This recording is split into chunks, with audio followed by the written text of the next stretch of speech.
Hello, मैं हूँ मास और इस तस्वीर के बीचों बीच आप जिस तारे को देख पा रहे हो ना, ये सारा बिग बैंग से भी पहले का है। जी हाँ, आपने बिल्कुल सही सुना है और हम आपसे किसी तरह का मजाक भी नहीं कर रहे। तो क्या इसका मतलब ये है कि बिग बैंग 13.8 बिलियन साल से पहले हुआ था, या फिर ये कभी हुआ ही नहीं था, या फिर इस तारे की मेजरमेंट्स में ही कोई खराबी है? वेल, ये सब तो आपको आखिर में पता चल ही जाएगा। पहले हम इस तारे के बारे में बात कर लेते हैं। ये स्टार सिर्फ अपनी एज की वजह से ही मशहूर नहीं हुआ था, बल्कि ये सारा आसमान पर अपनी तेज रफ्तार हरकत की वजह से 1 सेंचुरी से भी ज्यादा अरसे से जाना जा रहा है। तो इसकी शुरुआत होती है साल 2000 में, जब साइंसदान यूरोपियन स्पेस एजेंसी के रिटायर्ड हिप्पार्कस सैटेलाइट के डाटा को देख रहे थे।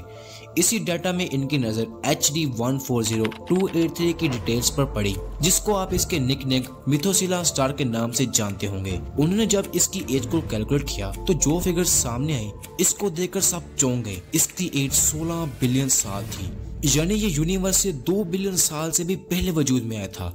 मगर ये कैसे पॉसिबल हो सकता है? सीधी सी बात है, अगर बिग बैंग 13.8 बिलियन साल पहले हुआ था तो इसको तो एग्जिस्ट ही नहीं करना चाहिए था। तो क्या इसका मतलब ये है कि बिग बैंग की थ्योरी में कोई एरर है? वेल, नहीं। बिग बैंग की थ्योरी और यूनिवर्स की एज को बहुत सारे फैक्टर्स सपोर्ट करते हैं। Cosmic microwave background radiation, universe की एक्सपेंशन और गैलेक्सीज की रेडशिफ्ट वगैरह बहुत सारे फैक्टर्स इसको सपोर्ट करते हैं। तो फिर आखिर गड़बड़ थी क्या? इस मिस्ट्री को सोल्व करने के लिए पेंसिल्वेनिया स्टेट यूनिवर्सिटी के एस्ट्रोनॉमर हॉवर्ड बॉन्ड ने अपने कोलीग्स के साथ इस हकीकत से पर्दा उठाने की ठान ली। उन्होंने इस डेटा की जांच पड़ताल शुरू की जो इनको इस तारे की उम्र 16 बिलियन साल बता रहा था।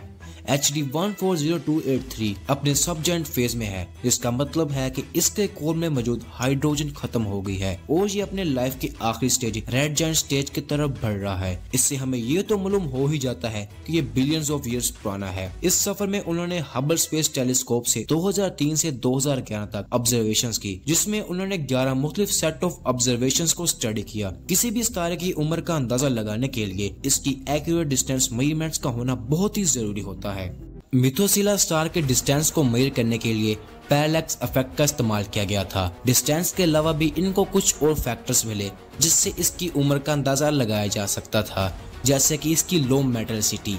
एस्ट्रोनॉमर्स के लिए ये स्टार में हाइड्रोजन और हीलियम के अलावा दूसरे एलिमेंट्स की परसेंटेज की मेजरमेंट्स का नाम है। जब यूनिवर्स की शुरुआत हुई थी तो बिग बैंग के बाद के पहले चंद मिनटों के दौरान ही यूनिवर्स के सिंपल एलिमेंट्स न्यूक्लियोसिंथेसिस के प्रोसेस से बने थे। न्यूक्लियोसिंथेसिस वो प्रोसेस है जिसमें न्यूक्लियर रिएक्शंस के जरिए एलिमेंट्स फॉर्म होते हैं। इसकी 2 टाइप्स हैं, प्राइमोर्डियल न्यूक्लियोसिंथेसिस और स्टीलर न्यूक्लियोसिंथेसिस। प्राइमोर्डियल न्यूक्लियोसिंथेसिस ये प्रोसेस बिग बैंग के फौरन बाद यूनिवर्स के वजूद के पहले चंद मिनटों के दौरान ही हुआ था। इस दौरान यूनिवर्स बहुत ही गर्म और डेंस थी। बेसिक बिल्डिंग ब्लॉक्स जैसे प्रोटॉन्स और न्यूट्रॉन्स ने मिलकर simple elements like hydrogen, helium के साथ साथ लिथियम और बेरिलियम को भी ट्रेसेस में बनाया था। न सिर्फ तब बल्कि अब भी यूनिवर्स का ज्यादातर हिस्सा इन्हीं 2 एलिमेंट्स हाइड्रोजन और हीलियम से बना है। यूनिवर्स के शुरुआती स्टार्स, जिनको पॉपुलेशन 3 स्टार्स भी कहा जाता है, जो कि हाइड्रोजन और हीलियम के साथ साथ दूसरे ट्रेस एलिमेंट से बने थे।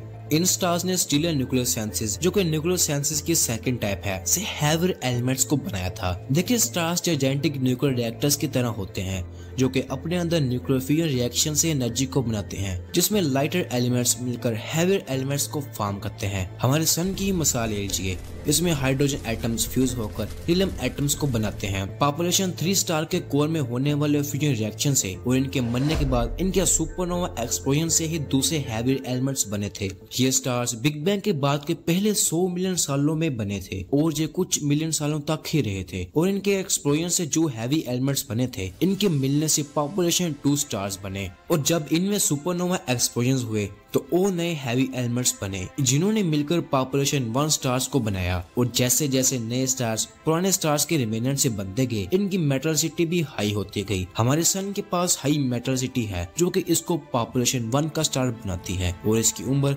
तकरीबन 4.57 बिलियन साल है। HD 140283 एक लो मेटलिसिटी स्टार है, यानी कि इसमें बहुत ही कम अमाउंट में मेटल्स पाए जाते हैं, जो कि इसको पॉपुलेशन 2 का स्टार बना देती है, जिससे इनको ये इशारा मिला कि ये यूनिवर्स के बहुत ही अर्ली स्टेजेस में फॉर्म हुआ था। हबल के डाटा में से इनको ये भी पता चला कि इसके अंदर ऑक्सीजन की अमाउंट भी है। इसकी oxygen to iron ratio predicted ratio से बहुत ज्यादा थी, और मैंने अभी आपको बताया है कि अर्ली एजेस में दूसरे एलिमेंट्स की मिकदार बहुत ही कम थी। और ऑक्सीजन भी चंद मिलियन सालों तक कुछ खासी अबंडेंस में नहीं थी। और इस फैक्टर ने एक बार फिर से इस तारे की कम उम्र की तरफ इशारा किया। जब इन फैक्टर्स को मद्देनजर रखते हुए बॉन्ड और इसके साथियों ने दोबारा से कैलकुलेशंस की तो इस बार इसकी उम्र 16 बिलियन साल से घटकर 14.46 बिलियन साल तक आ गई थी। इसकी फिगर में ये अच्छा खासा सब्ट्रैक्शन था, मगर अभी भी ये यूनिवर्स से तकरीबन 660 मिलियन साल ओल्डर थी। फर्दर रिफाइनमेंट्स ने इसकी एज को और गिराया। 2014 में इसकी एज को अपडेट करके 14.27 बिलियन साल कर दी गई। According to big bang theory nothing exist before it, और ये इम्पॉसिबल है कि कोई भी चीज जो यूनिवर्स के अंदर एग्जिस्ट करती हो और यूनिवर्स के ही मैटर से बनी हो वो यूनिवर्स से ओल्डर हो। इसलिए मेथोसिला स्टार यूनिवर्स से पहले नहीं बना था, बल्कि इसमें जरूर किसी न किसी तरह की अनसर्टेनिटी होगी। इसी चीज को 2015 के एक स्टडी ने प्रूव किया। इस स्टडी में गिया स्पेस टेलीस्कोप से मोर एक्यूरेट डिस्टेंस मेजरमेंट्स की गई, जिससे ये पता चला कि ये स्टार हमसे अप्रोक्सीमेटली 190 लाइट ईयर दूर है। इस बेहतर डिस्टेंस मेजरमेंट्स ने इसकी उम्र को घटाकर 13.7 बिलियन साल कर दी। 2021 में होने वाली एक नई रिसर्च से पता चला कि ये स्टार 12 बिलियन साल का हो सकता है। तो हाँ, बिग बैंग की थ्योरी गलत नहीं है, बल्कि एरर्स और अनसर्टेनिटी की वजह से ये पैराडॉक्स बन गया था। मेथोसिला स्टार हमारे लिए एक रिमाइंडर है कि इवन कि हम बहुत ज़्यादा मॉडर्न हो गए हैं, हमारे पास बहुत ज़्यादा एडवांस टेक्नोलॉजी है, बट अभी भी यूनिवर्स के बारे में बहुत सी चीज़ें हैं जो हमें अपना सर खुजाने पर मजबूर कर देती हैं। साइंस एक एडवेंचर की तरह है और हम एक्सप्लोरर्स हैं जो कि इस बड़े से यूनिवर्स के बारे में सेंस बनाने की कोशिश कर रहे हैं। बाजुकात चीजें इस तरह से शामिल नहीं होती जिस तरह से हम इनसे तवक्का करते हैं। ये एक मिस्ट्री को सोल्व करने की तरह है जो हमें क्यूरियस और शौकीन बनाता है टू लर्न मोर। ये एक रिमाइंडर है कि हमारे टूल्स और टेक्नोलॉजी की एक हद है, यहाँ तक कि हमारी तमाम टेक्नोलॉजी और इल्म के बावजूद अभी भी बहुत सारी चीजें हैं जिनके बारे में हम नहीं जानते। लेकिन मायूस होने की बजाय साइंसदान इसको एक चैलेंज की तरह लेता है। ये हम्बल एक्सपीरियंस हमें सिखाता है कि no matter how much we learn there will always be more to discover, and that's the beauty of science.